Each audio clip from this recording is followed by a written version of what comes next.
Welcome to Current Chatter, the place where we dive into the latest news and happenings going on around the world.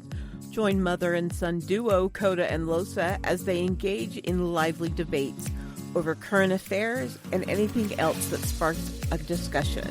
With diverse perspectives and a bit of fun, you never know what topics will come up next. Tune in every Friday afternoon for your weekly dose of Current Chatter. Hello, hello, hello. You know what time it is? It's time for Current Chatter. Two generations, one noisy world. How you doing today, Coda? I'm doing all right. A lot better than last week. I owe everybody an apology for skipping out last week. I had some mental health things that I was going through, and I just was not in the right mindset to record a podcast. It's not that I didn't want to. I just couldn't have been my funny self. So we take mental health seriously at this podcast, so if we needed to check out, we can check out. Yep, that's what it's all about. So in the midst of my, my episode, we'll just call it an episode, this docu-series on Netflix dropped, and I was so excited to check it out, and I didn't even tell Mom about it, and not even halfway through the first episode, I text Mom and was like, hey, have you seen this yet? And she goes, yeah, me and Dad are almost finished it with it. We're on the last episode. And I was like, okay, you can't spoil anything. We'll talk about this on the podcast. So this doc series is called Trust Me, I'm a False Prophet, that just released Wednesday. Just Trust Me, False Prophet. Are you sure? Mm-hmm. Trust Me, and then False Prophet. So good. Oh, it's called Trust Me, the False Prophet. No, you're right. You're false right. Prophet. The False Prophet. But I went into this, have already known a little bit about the Warren Jeffs thing going on in Colorado City. It's like right on the border of Arizona and Utah, correct? It's like right in that little niche. Like, Rin's family lives probably an hour and a half, not even that, away from Colorado City, which it's weird to have Colorado City in the middle of Arizona and Utah. You're just like, why wouldn't it be in Colorado? Your brain just goes, it's got to be Colorado somewhere. Yeah, no, exactly. It's nowhere near Colorado. No. So, and this takes place, I think it started roughly 2019, and they have gathered evidence all the way up till, I think, the 2024. last set of... Yeah. And I had no clue this was going on. Like, none at all. Did you have any inkling of what was going on? I know everybody in Utah knows about the FLDS and where they live and stuff. So if you're not from Utah, you would be like, what? So FLDS stands for Fundamentalist Latter-day Saints. And they're an offshoot of the Mormon religion that believes still in plural marriage. Mm-hmm. And so there's several offshoots that have big communities here in Utah. So this is one of the offshoots that was really dedicated to Warren Jeffs and everything that Warren Jeffs stood for. And so because Warren Jeffs is now in prison in Texas, I think that the whole group in Colorado City was just floundering without their prophet. Yeah, they were super lost. Did you happen to watch, it's called Keep Sweet, Pray, and Obey. That was the first docu-series that Netflix did, and it gave you the full story of Warren Jeffs and the crimes that he committed with, I don't want to say with the help of the FLDS, but with the cloaked protection that this church or cult gave Warren Jeffs.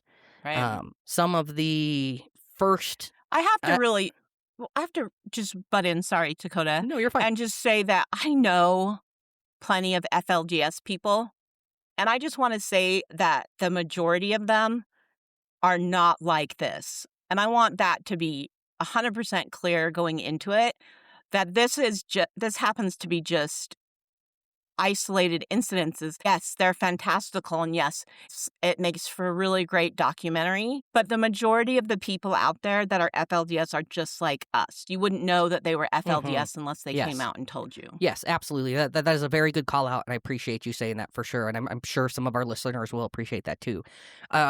We should preface also that these are offshoots of FLDS. They wear the FLDS badge, but they've manipulated these books and scriptures into a way that feeds not only their ego, but their disgusting behavior. Right. And yes, not all FLDS followers believe in this radical idolization of having sex with underage children, like at all. It's bad. All right, but we're spoiling it. So yeah. So you start out in episode 1 meeting this gal named Christine Mary, correct? Mhm. Marie. Christine Marie. Yeah, Christine Marie, and she has like all these weird quirks about her. She's like she does dummies. Ventriloquist. Yep, she does the where the dummies talking, but she's the one talking. You guys know what we're talking about. She also was Miss. What state was she representing? Minnesota or something back middle of the country, I think. Yeah, but she was a pageant queen. And grew up LDS. Yes, she did grow up LDS. Latter-day Saint. Sorry, I should say that because it's Latter-day Saint now. So. Oh, I forget that it is. Anyways, so her and her husband Toga, which I love that name. At first, I was like, "Well, that's a goofy name," but he comes from Turkey, so I wonder. I didn't look and see if that was like a normal name in Turkey. Yeah, exactly. Just it was just weird. But her and her husband moved to Colorado City, and Colorado City right now, or in the beginning of the documentary, it's very us versus them. The FLDS people that live there, that is the majority of who is in that city, right? Is FLDS. And there are a few people who aren't FLDS. Christine and Toga were one of them, but they were very separate. Like, they don't have anything to do with, if you're not part of their group, you're an outsider. Then you are considered evil and bad, and you're going to hell, and why would you want to associate with people that are going to hell? Exactly. Christine just wanted to sit and talk with these people. That's what it felt like in the beginning. She had some questions. Again, she was LDS or Latter-day Saints, whatever. She felt this closeness with some of the people there. And the first set of women that you meet that are, they run this little cottage. I can't remember what the cottage was called. Do you remember? I don't. It was like the Cottage Inn or something like that. But those women... They gave jobs to some of the women in the FLDS church. Correct. Some of those women are the women from Keep Sweet, Pray and Obey. Some of those women... Really? Yes. And that's because Rin and I were watching it going, where have we seen these ladies before? They're only in the first episode, and then you meet the main group of women in this other offshoot of the FLDS. So Christine is getting close and familiar with the FLDS, and at some point, someone introduces her and Toga to Samuel Bateman. And Samuel Bateman is the unfortunate star of our saga. And he is just going to throw it out there. You fight me for it. A sick and disgusting human being. Yes, absolutely. He he's just as disgusting, if not more disgusting, than Warren Jeffs. Just saying. But when I would say way more. Way more. I don't know. Evil. I don't know, because Warren Jeffs was able to hide his liabilities longer than Samuel was. Samuel was only doing this for so many years. I think that the country and the FBI and the police had been alerted to it because of what happened with Warren Jeffs. Mm-hmm. I don't know if they were necessarily looking for it as much as they were like a little bit more tuned into seeing it. Does that make sense? Yes, but I'm saying Warren Jeffs got away with it longer than Samuel did. So Warren probably did more heinous acts. That we'll get into it, but this episode has nothing to do with Warren Jeffs. They very hardly ever talk about him. You do see him, like pictures of him and whatnot, but when Warren went to prison, he told his followers that they're not allowed to marry anyone else or continue having children. Right. They could not procreate. It got to a point where one couple almost got divorced because they were sleeping in separate beds, but the husband was such a strict follower, and the wife was like, I just want companionship. You know what I'm saying? Yeah. And then they go into this attic, and there's cribs everywhere. The FLDS had taken any crib that they had and stuck it into... You know what? It reminded me of that scene from Sleeping Beauty where she runs into all of the spindles. Yes. Yeah, that is a fantastic analogy. But instead of spindles, it was baby cribs. Samuel Bateman comes in, and he has taken on a new wife. Warren Jeffs' FLDS followers were kind of like, what the fuck? Like, you're not supposed to do that. You can't do those kind of things. Right. And Christine and Toga start talking with Samuel. Several months go by. And then they contact Samuel again, and he's got a second wife who happens to be the sister of his first wife, which is Hinkley to me. That it Yeah, it's just not right. I'm sorry. it's not.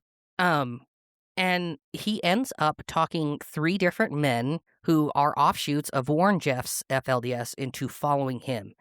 And the way he's able to manipulate grown men in such a short amount of time is mind-boggling. I really think that those men, not just the men, but the women, were just desperately wanting to be in contact with somebody that they thought was a prophet. Because their prophet, who they had contact with and was always there, was now gone, and it left a void that they still haven't recovered from the void that Warren Jeffs had, and this didn't help at all. No, and I think Samuel knew he could prey on these people. I don't think Samuel grew up FLDS, correct? I don't know.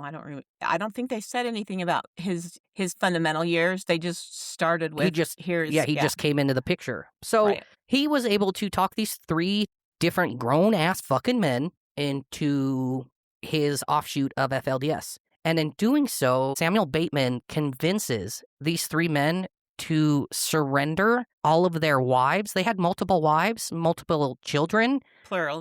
They call them Yep, they were plurally married. He convinced these men to hand over these girls to Samuel. And Samuel went from having 2 wives to, I think they said 18 or 19? 20. He had over 20 by the time it was all said and done. I think it was 24 when it was said and done. But they said 20 in the beginning because they didn't realize the age gap. Yeah. So he goes from having 2 wives to 18 or 20 wives in 2 separate houses. Pregnant and babies. Yes. That was the most important part, is that they were having babies. They were like, these women were like, this is what God put me on this earth for. And Samuel Bateman is the key to that. So I just was so flat. I was just godsmacked about that. You know what I mean? Yes. And they talk about that they raise their women to be obedient, and that's all they raise them for. They are to be obedient to their male figure in the family. And that's what the FLDS really, this offshoot of FLDS points out, is that these women and children cannot get to their heavenly plane without a man. Yeah, without having a man who is devoted to the FLDS.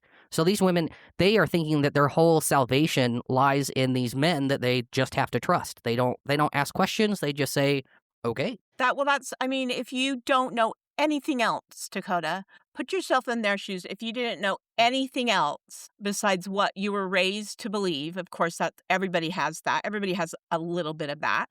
But think about the fact that these are offshoots that are very, very cloistered. You might not know that. You might not know you're living next door to somebody who is in a plural marriage because they are cloistered. Yes, they don't know any better. And anytime they even started to question it, they were brought back to, hey, this is how we need to think if you want to find your salvation. Because I'm sure they're probably, it gets into it a little bit. I'm sure there was more questioning when Samuel walked in, Right. His offshoot begins to gather followers very quickly, and it's exploding at a crazy rate. Well, that, because he was married to everybody. Yes. He had his fingers in everybody's business because he was married to their daughters. Yes. He formed this new inner circle of just women, and he was in the center of it because he was the man. Right. And I feel like we should kind of describe Samuel Bateman. He is, I would say, he's a hobbit. 5'5"? Yeah. He's not an attractive person at all. Right? At all. He would wear, I would just scream at the TV, he would wear this white driving leather jacket everywhere. And I was like, I hate it. I hate that jacket. I want him to take it off, and I want to strangle him with it. And they had these awful scenes because, I forgot to mention, Toga is a music video producer. So he carries a camera everywhere he goes. This is something that the FLDS has to get used to. Christine is very open about it. She says, we just like to film everything. We like to keep these memories, and this is how we do it if you're okay with us doing this. Right. So Toga films everything, and Samuel just like worships Toga's feet. I like he just can't. Right. He's so excited to have someone to document his divine entity that he just can't see past the. He was just dumb, and it goes back to stop recording everything. Like if you're doing something illegal, stop recording it. Yeah, that's like rule number 1. Not rule number 2. He was so delusional, and you were like, you kind of thought, oh, he's delusional. And then he says that the Queen of England is supposed to be one of his wives and subservient to him so that he can rule the world, And because he's supposed to take on the North and South America and England, because England would be, yes. because he would be married to her. And he's like, but don't think that the Queen of England's going to come to Colorado City. She needs to come to a palace. And then shows off this palace drawing that he's had done. That looks like the most redneck version of the White House I can think of. Like, right? It was huge.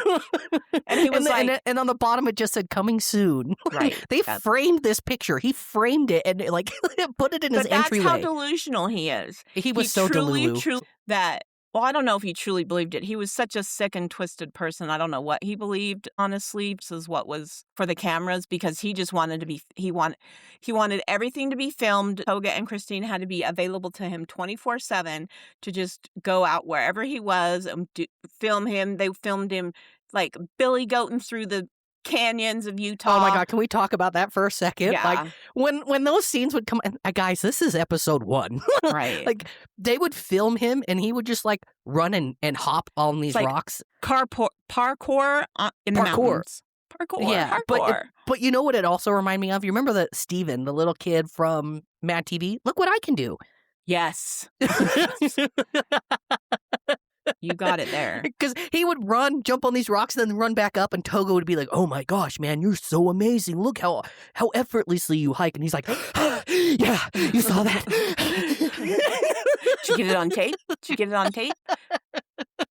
These megalomaniacs who want everything recorded for prosperity's sake, and then don't understand why they end up in prison. But at that, and he just like, you could tell he was breathing super hard, but because he was being filmed, he didn't want to look like he was breathing hard, so his chest was just like, right. Yeah. He's a big guy. He's a big, I wouldn't say he's huge, but he was a bigger gentleman. Not a little guy. He's not a fit man. No. A Hobbit is a fantastic, I think of Samwise Gamgee. Yeah, and I don't want to compare, because Samwise is a phenomenal person. He will always be top tier kind of person, kind of man you want on your side. Samuel Bateman, absolute not so much. Awful. The shape and the body, totally Samwise Gamgee. No other way. No other way is he like that.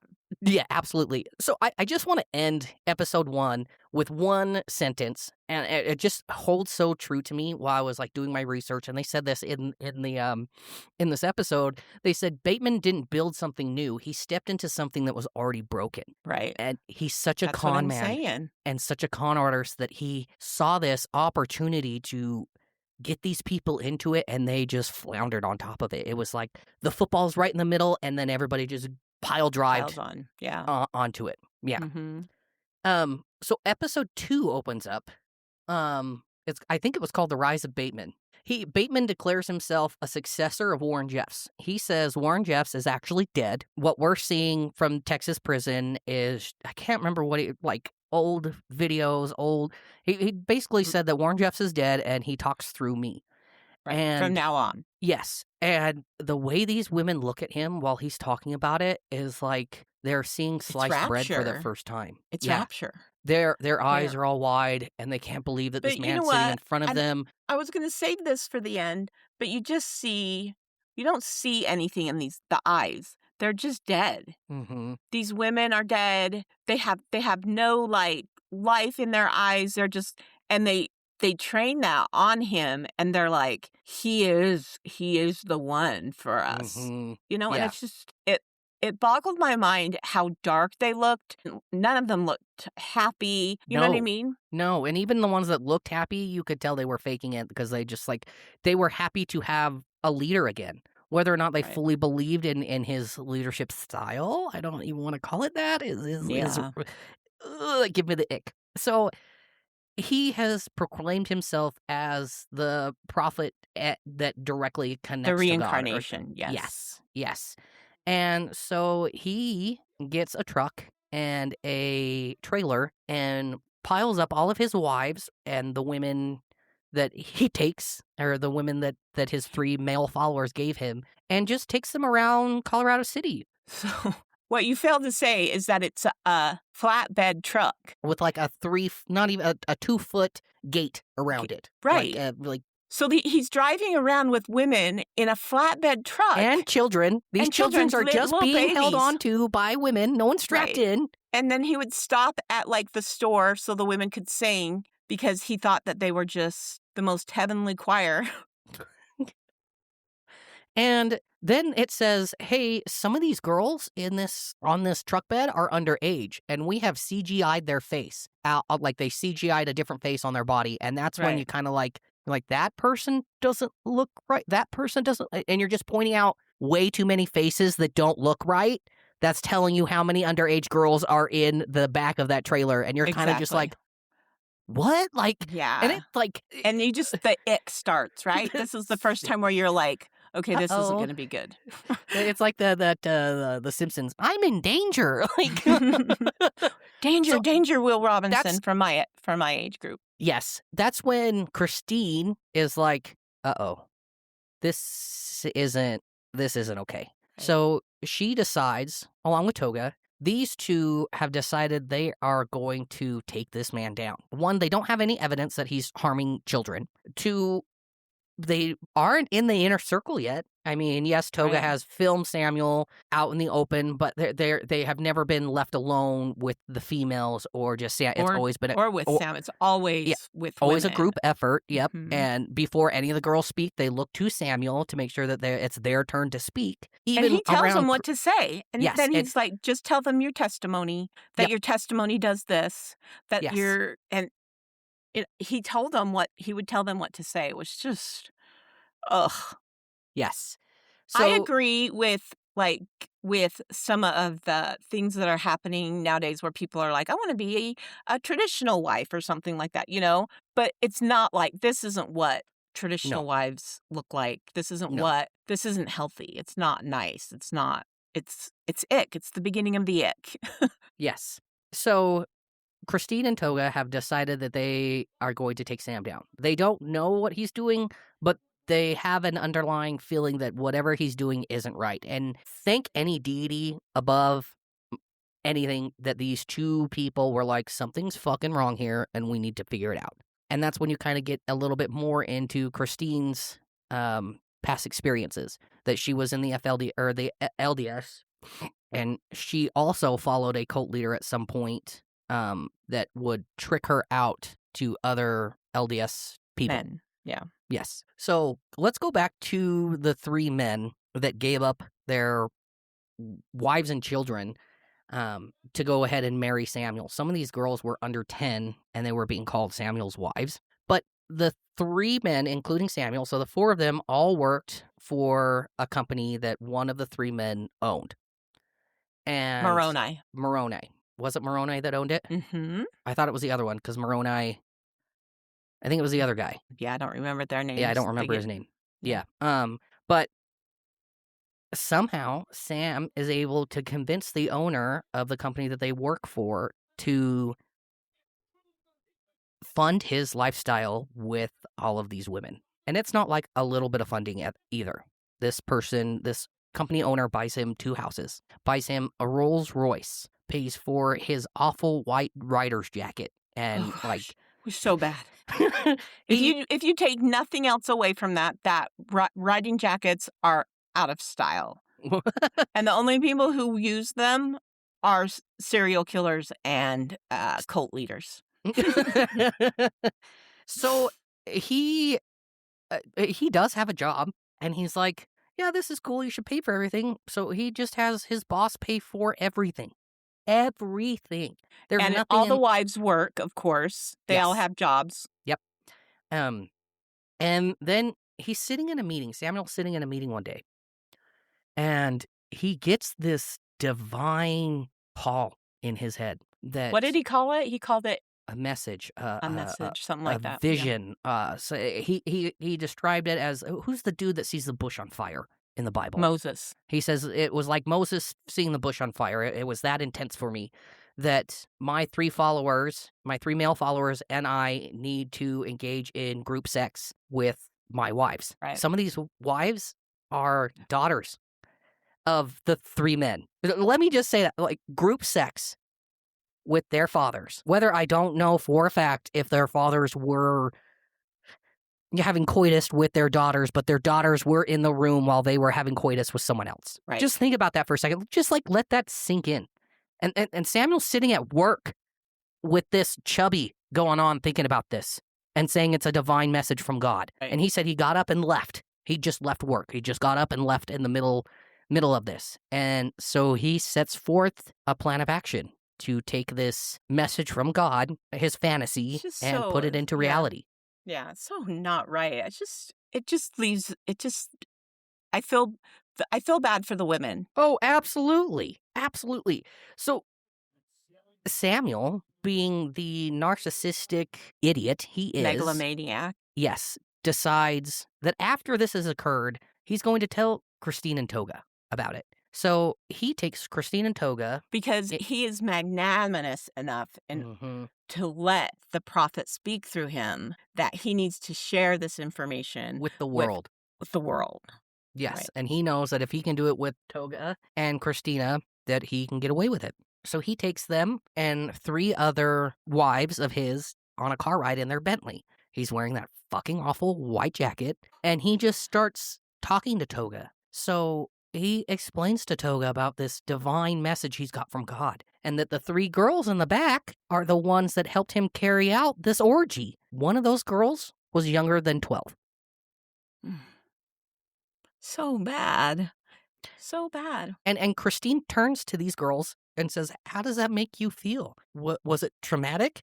Or do you have any kind of trauma from that? And all three of them say, no, God chose me to do this. So that's the end of episode 2. And it just kind of leaves you like, whoa. Yeah.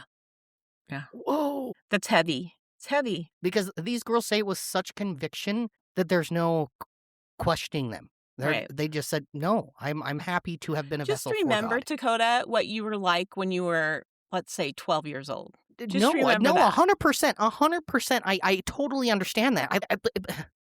If you were raised to be obedient, then you're given to somebody who you think is a prophet. I don't at 12 or 13, I'd have been like, this is right. This is what we do. This is how we act. Yes. And one thing that I love about my upbringing is when I was 8, the Mormon church came at me to get baptized. They did all the things. Yes, they did all the things.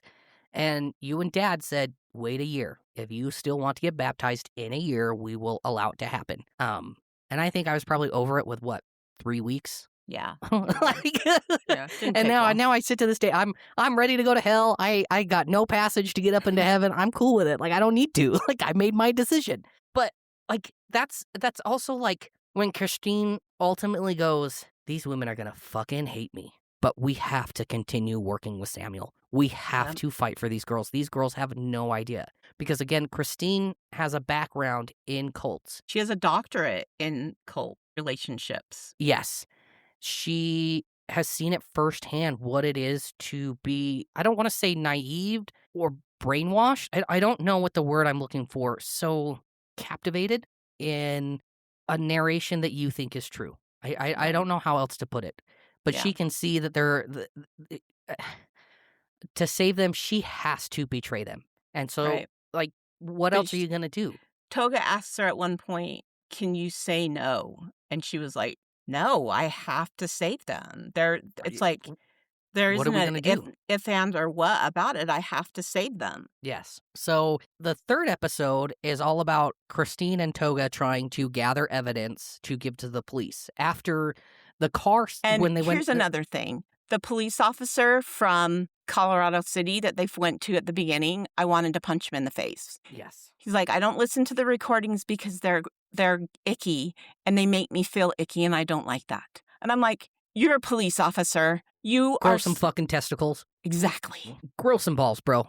But yeah, there's women being abused. Yes. That's the evil side of the world that you said that you were going to fight when you took on the badge. Yes. Not, Yes. I I have will a agree I have wholeheartedly a on that. gentle soul.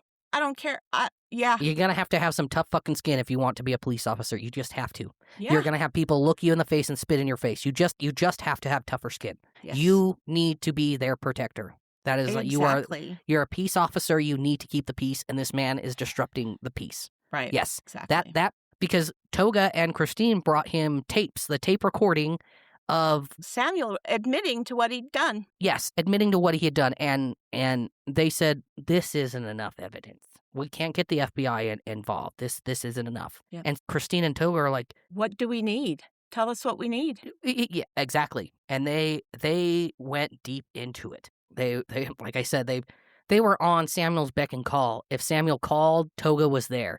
And meanwhile, while Toga is just got Sam wrapped around his finger, Christine is trying everything she can to gain the trust of these women. And these But women, the women, this is a tough one because those Yes. women, and here's the thing about FLDS women that I know, without a shadow of a doubt from the women that I know, they are the strongest women in the world. They are some of the strongest women I know because they put up with and do stuff, not do stuff, but they live a lifestyle that I don't know if I could live. No. There's one mother that stood out to me. So Right. she was Moroni's wife. Moroni is one of the 3 men that follow Samuel Bateman. Without a I don't remember. shadow, just down to Yeah, he had an orgy with underage girls, and one of them with his daughter. Yes. That is beyond But his wife said something's not right here, and so she would sneakily start to come hang around Christine. wasn't, and that's what I'm saying, that these women are strong women. Yes, I hate to say it out loud, but the women are in control. The women are in control. They outnumber the men yeah. 20-1. 24-1, exactly. Exactly. So you know that, and we laugh at it because we say it tongue in cheek, but they know they were in control as much as they could be, and they are strong women for it. So Yes, that's all I gotta say. She comes to Moroni and says, "Hey, I not comfortable with this." And Moroni says, "I am your gateway to heaven, and I trust this man with my full life. What are you going to do?" So what does she do? She moves in with Samuel so she can watch her daughters closer. She becomes one of Samuel's wives just to keep an eye on her underage daughters. Think about that for a second. You're going into an abuser's house. You can't for a fact know that this person's abusing your children, but you know he's not doing something right with your girls. So she sacrifices herself to make sure that her children are good. She ends up becoming very close with Christine. And she will come by during the day and help Christine with things. She'll bring her children every now and then. And so her and Christine just get really close, and Christine's like, there's my in. There is my in. So she finally breaks that barrier, and the wife is like, it's not at all It's not what you think. guys. Yeah, it's not at all what you guys are recording. And this is deep into episode 3 where things start to turn. Mm-hmm. And you're like, it's not sunshine and roses and adulation. Yes. And there is one of Samuel's wives who, at any time they're filming with her, she is clung onto him, rubbing his chest, massaging his shoulders, holding his hand. She is fully invested into Samuel. There is no turning back. And she questions from day one what Christine and Toga are doing. From day one. And this lady's name was Naomi. I think they called her Gnomes. But she has drank from the well so much that I did not think that there was ever going to be anything but her. That would be his follower until the end. And the episode closes out with her coming out in normal street clothes, saying, I'm ready to talk about what happened. And I lost my mind. I said, they flipped that bitch? What the heck? How did they do that? And they start episode 4 with her talking. And you wonder, I don't know if you wondered this, Dakota, but when she first started the last the last 2 episodes. I didn't know if she was still an acolyte Yes. or if she had come to Turned. the other side. So that's exactly where my head went to. Oh, good. Rin picked up on her past tense conversations. She always referred to the situations that happened in past tense. I felt this way. I felt this way toward Christine. I had felt this way. So she had been dropping subtle hints, but I wasn't catching on to it. And Rin was like, no, that bitch is totally flipped. She don't believe a single thing Samuel is saying. And I was like, are you sure? I don't know. And Rin was like, listen, pay attention closely. So Christine... Episode 4 starts off with Samuel trying to escape. Do you remember that? Escape what? With the girls in the U-Haul? Oh, yeah. So Christine and Toga have gathered enough evidence to get the FBI involved. Right. And they are working very closely with this FBI agent who is, like, she did absolutely everything she possibly could, this FBI agent. Right. Amazing FBI agent. Yes. And at some point, Sam gets a hinkling. I think it comes from Naomi, and he's like, I need to take my family and I need to run. I don't know where we're going to go. Yep. Yes, but I need to run. So he gets a box trailer, like one of those awful white box trailers, and is pulling it down the highway. Well, the doors aren't fully secure, so they're starting to rattle really hard. And you see little hands on the top of the white trailer holding the door shut just to try. He had 4 wives in the truck with him, and then 5 or 6 young people in the trailer. Young. They're girls. underage. They're Right. underage. I think it was between 15 and 7. Don't Yeah, quote me on that. But the it was ones that he kept in the trailer were underage, and the ones in the car were of age. were of age. But the police see someone sees fingers coming out of the door and calls the cops. Yeah, what else are you gonna do? They're like, dude, hey, something's fucked up here. Some fingers are sticking out of this trailer. So they pull Samuel over, and they're like, what's going on here? And he's like, oh, nothing. And then they ask, well, who's in the trailer? And he goes, there ain't anybody in the trailer. There ain't nobody in there. I don't know. It's like the typical cops thing. Yeah, those aren't my pants. That's not my drugs in my mouth. Right. Ugh. So Idiots. they finally get the trailer open, and when you first look into it, no one's there. And then they kind of like zoom into the back, and there's a curtain rod with a black sheet in the, like, not toward the middle, but more toward the front, but enough that, like, you can tell the trailer's this long, but there's only this much of the back showing. And they tell these people to come out from behind the curtain, and they open it, and these children just start piling out of the littles, yes. Like Dakota said, little. And they're like, oh yeah, there wasn't enough room in the truck, so we all just hid in here. Like, well, yeah, what are we gonna do? Like, Daddy told us to do that. So he goes to jail. Father. And they don't call him Daddy; they call him Father. Yes, Father. Father goes to jail, and he gets out. He spent a couple of months. Because this is the catalyst. This is the catalyst that has the police actually paying attention, and the FBI is like, yeah, we need all the information we can get on them, so let's watch them a little closer. Because Christine and Toga had been So Samuel goes to jail, and he is able to, with the help of his male followers, he tells his male followers, I need $150,000, get it now. They not only do they, so the $150,000 is to bail him out, but while he's in jail, because I think he was in jail for 2 months, maybe 2 weeks, I can't remember. It wasn't very long, but he was able to still have sermons with these people. They would do FaceTime sermons with him, and he would say, "This is just a test of your faith. You cannot let the man tear your faith down. Like this is just what we're here for." He has one of his followers, the owner of the company that's paying for his entire livelihood, pull out $100,000. And the guy who pulled out the money has, like, the camera's on his face, and you can tell he wants to have this big old smile, but at the same time, he's like, what the fuck, dude? Like, I can't, he just doesn't seem sincere about being excited to get this person out. The wives have lost their mind. Mm-hmm. Naomi is the ringleader of these women. And they dress like, what did they call it? They had to dress like normal in regular street clothes. Yeah, I think it was a Ross or something, and they went in and they were like, well, this show's too much. Can we wear a t-shirt under it? And Christine's like, yeah, you can do whatever you want. And it was just like, it was the most uncomfortable I've ever been watching someone get dressed. Like, they were like, because they always wear these gowns, these dresses. That's all these women wear. And then and their hair is done a certain way. And yeah.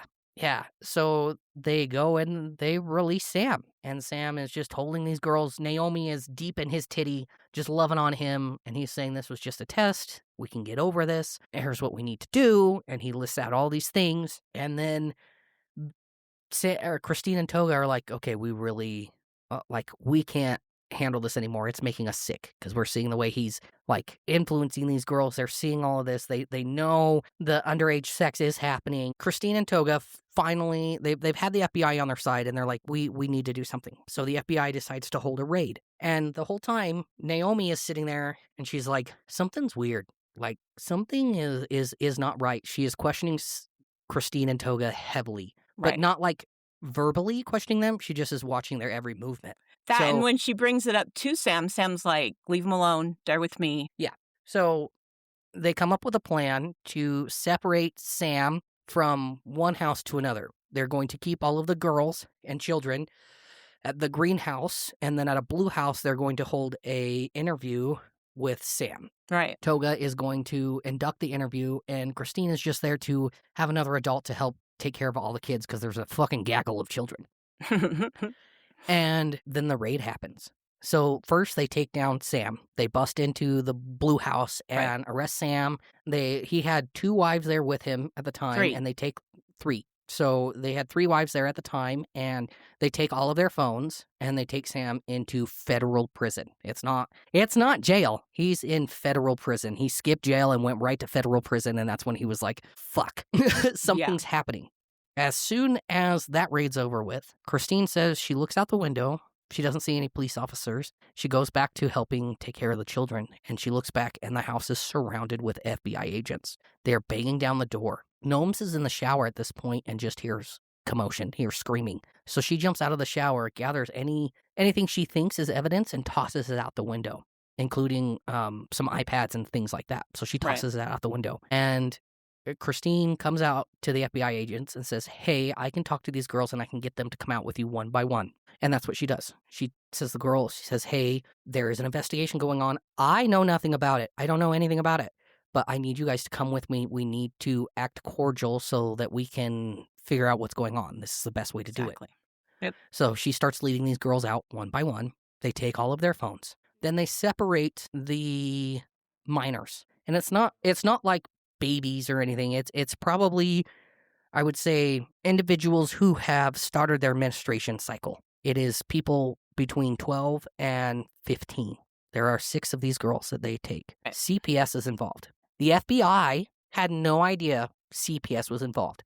The FBI didn't know that Child Protective CPS was going to come in and correct. So CPS takes these girls, and these girls are distraught. They are because they're programmed hysterical. to be like, I have to be with Sam in order to, the evils of the world outside of the world that they built was such that it did not, it doesn't even to this day, justify some of the behavior that's done with. No, and these girls, they are trying to put on such a brave face, these young children, and they are calling these police officers fuckers and motherfuckers, bastards, but they're doing it in a way that you can tell they have never used this kind of language before. Little kids, you motherfucker, but they don't understand what they're saying. It's like, you fucking bastard. Like that's how they're saying it. They just know that these are curse words and this should get a reaction, and we're just going to say it. These girls are too young to even understand how to curse properly. Like, just think about that. They've never cursed. They're like, we are not getting in a car with another male. We cannot do this. A female has to take us. So they make the arrangements. They send these 6 girls to a foster home. Somehow, the foster home gets a letter, and in that letter it says the mother's name that was Morone's wife that said, hey, I don't like this. I don't understand what's happening, but I don't like Samuel. It's got her name, Toga's name, and Christina's name. The foster home had torn up this note and tossed it in the trash. Well, the girls had found this note, taped it together, and sent a picture to Gnomes. And Gnomes comes out swinging. She is furious. Right. Absolutely, feral. And she calls Sam, and Sam is upset. And he's like, go get my girls. Do it. Yep. So, without fail, they come up with like what is that movie, Ocean's 11, the heist movies? Right. They come up with this crazy heist to get these girls out of the foster home. And like, here's where I got super mad.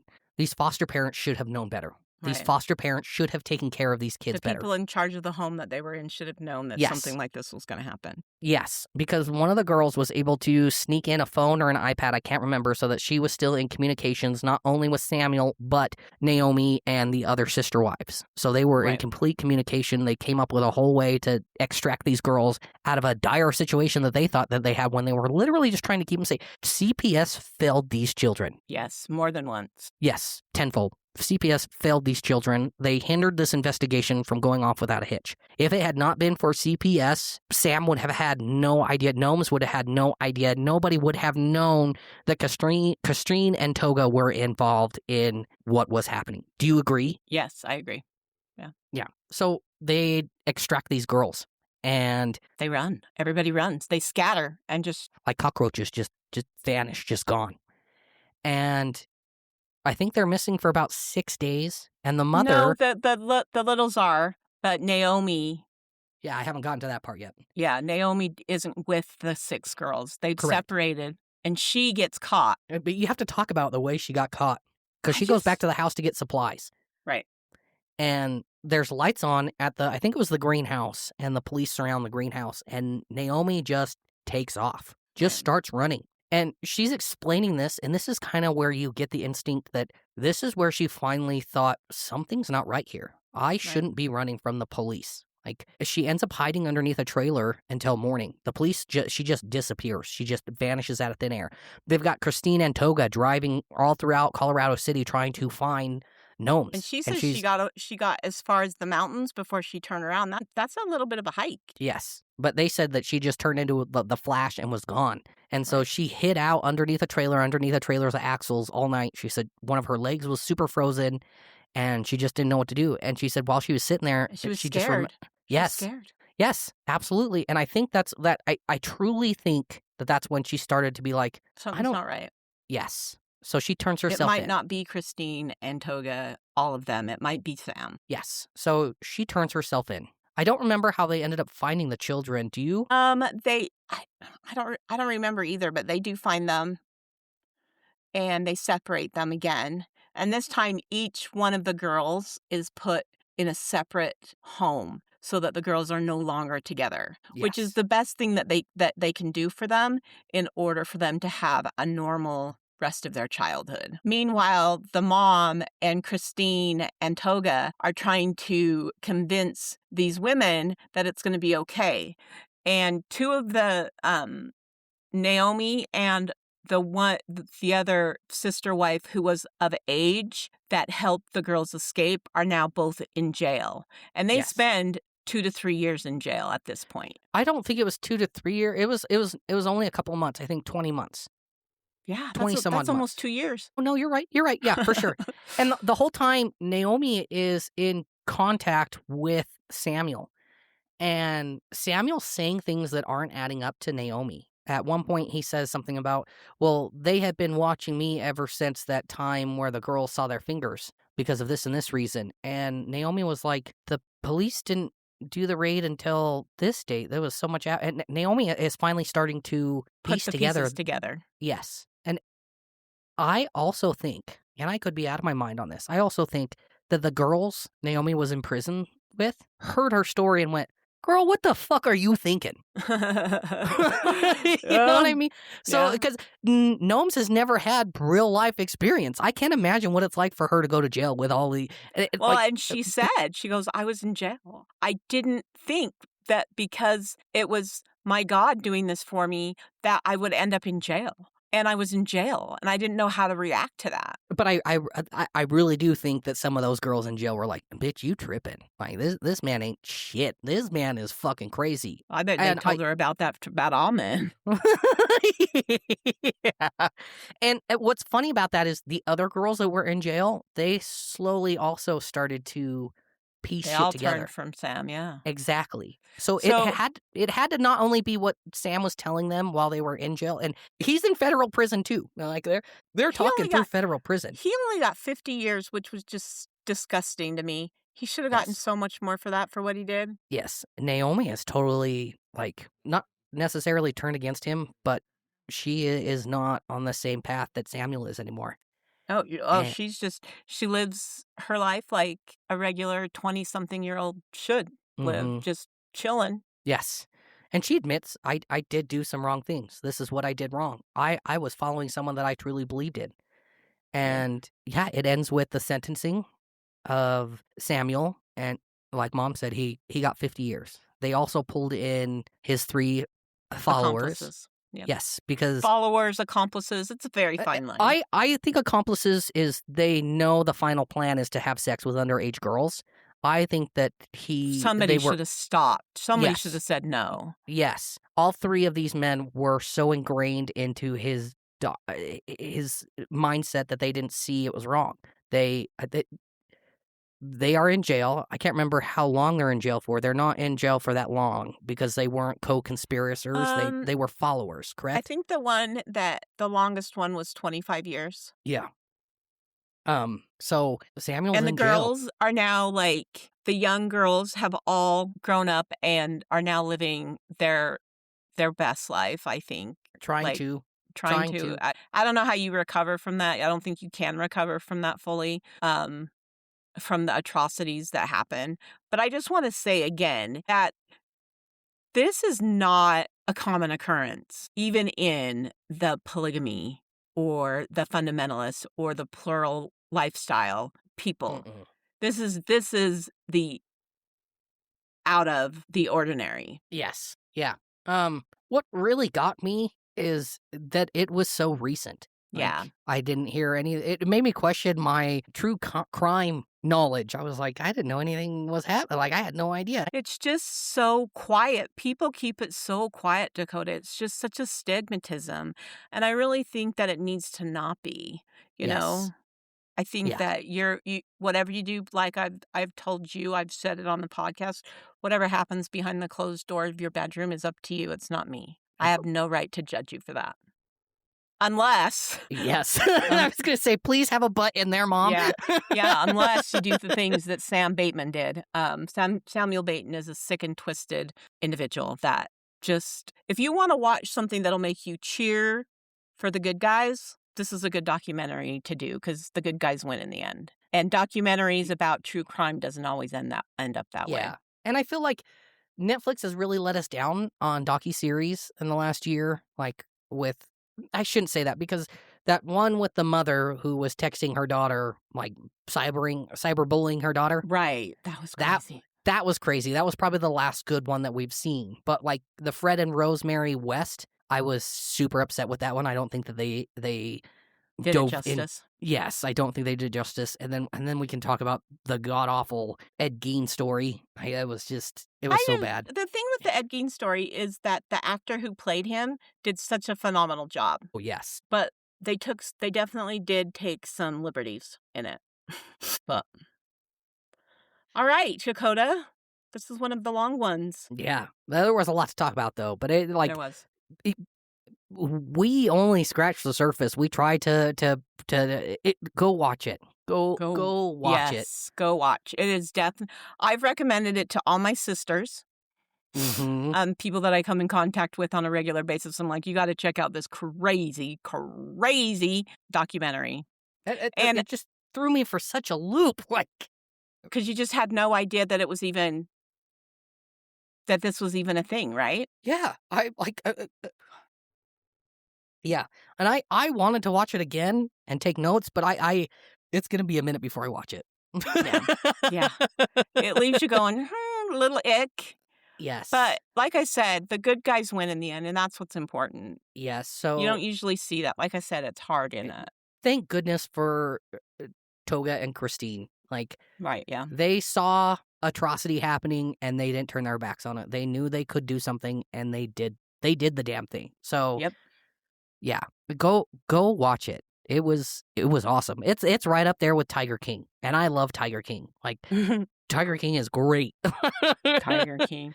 Poor Tiger King.